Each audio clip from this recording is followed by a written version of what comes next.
രണ്ട് football matches. ഒന്ന് Ronaldo കളിക്കുന്ന പോർച്ചുഗൽ ഒക്ടോബർ 13-ന്, ഒക്ടോബർ 16-ന് അർജന്റീനയുടെ മാച്ച്. 13-ാം തീയതി ഉള്ള മാച്ചിൽ റാഫേൽ ലിയാവോ എന്ന് പറയുന്ന പ്ലെയർ സെന്ററിൽ നിന്ന് പന്ത് കിട്ടി ഒറ്റയ്ക്ക് 3-4 വെട്ടിച്ച് പോസ്റ്റിന് അടുത്ത് വരെ എത്തി അടിച്ചു. പക്ഷെ പോസ്റ്റിന് തട്ടി തിരിച്ചു വന്ന് നേരെ റൊണാൾഡോന്റെ കാലിലായിരുന്നു. റൊണാൾഡോ തട്ടിയിട്ടത് ഗോളാക്കി. റൊണാൾഡോ നേരെ ഓടുന്നു, സെലിബ്രേറ്റ് ചെയ്യുന്നു. പക്ഷെ ആ റാഫേൽ ലിയാവോ അവിടെ കിടന്നിങ്ങനെ തലകുമ്പിട്ട് നിൽക്കുക. 3 ദിവസം കഴിഞ്ഞ് അർജന്റീനയുടെ മാച്ച്, അർജന്റീന ബൊളീവിയായിട്ട്. മെസ്സി പന്ത് കൊണ്ട് മുമ്പോട്ടേക്ക് പോകുന്നു. തൊട്ടു മുമ്പിൽ ഗോളി മാത്രം. മെസ്സിക്ക് ഇങ്ങനെ ചിപ്പ് ചെയ്തൊട്ട് തട്ടിയുടെ ഗോളാണ്. അയാൾ 100 കണക്കിന് ഗോൾ അങ്ങനെ അടിച്ചിട്ടുണ്ട്.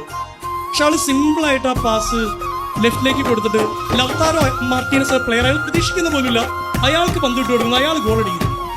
ലൗതാരോ മാർട്ടീനസ് ഓടി വന്ന് മെസ്സിയെ കെട്ടിപ്പിടിച്ചിട്ട് ക്രൗഡിനെ മൊത്തം ഇങ്ങനെ കാണിച്ചിട്ട് മെസ്സിയെ ചൂണ്ടിക്കാണിച്ച് ഇങ്ങനെ പറയുന്നു, ദിസ് മാൻ. മെസ്സിനെ സ്നേഹിച്ച പോലെ